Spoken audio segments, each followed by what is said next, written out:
नमस्कार, मी गिरीश गुरनानी, अध्यक्ष कोथरूड विधानसभा राष्ट्रवादी युवक काँग्रेस शरदचंद्र पवार। मी प्रभाग 31 मधनं निवडणुकीची तयारी करत होतो आणि तशी माझी तयारी देखील पूर्ण झाली होती।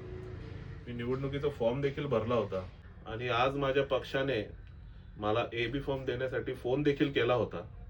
आपण ही निवडणूक महाविकास आघाडी म्हणून लढली पाहिजे, ही मी माझ्या पक्षश्रेष्ठींना माझी इच्छा वेळोवेळी बोलून दाखवली होती, पण ती कुठंतरी वरिष्ठ लेवलवरती पूर्ण झाली नसावी। परंतु ज्या पक्षावरती आपण टीका करतो, ज्या महायुती सरकारवरती आपण टीका करतो, त्यामधल्याच एका घटक पक्षाबरोबर आज माझा पक्ष युती करतोय आणि ते कुठंतरी माझ्या तत्वात न बसणारी गोष्ट होती। आपण ज्या पक्षावरती कडाडून विरोध केला आणि त्याच पक्षाबरोबर जर आपला पक्ष युती करत असेल तर ते माझ्या कुठेतरी एथिक्स मध्ये बसत नाही। त्यामुळे मी या निवडणूक प्रक्रियेमधनं बाहेर पडण्याचा निर्णय घेतलेला आहे।